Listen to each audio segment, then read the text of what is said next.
कृपलानी म्हणाले की गांधींच्या मार्गामध्ये क्रांती नाही आहे, उत्क्रांती आहे. Series of small changes and steps ultimately lead to sum total of these all changes ultimately lead to a major change that you may call revolution, but actually what happened was series of evolution.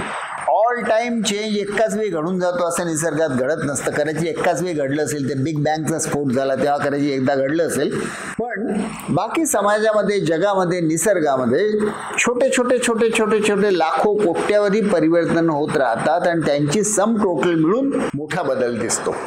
क्रांती हा शब्द प्रेरणा द्यायला चांगला आहे आणि म्हणून काहीतरी समाजात बदल व्हावा ही प्रेरणा आपण स्वागतच केलं पाहिजे. पण ती अशी एक माणूस, एक जयप्रकाश नारायण किंवा एक महात्मा गांधी किंवा एक लेनिन किंवा एक माओ किंवा अजून XYZ कोणी करत नसतं.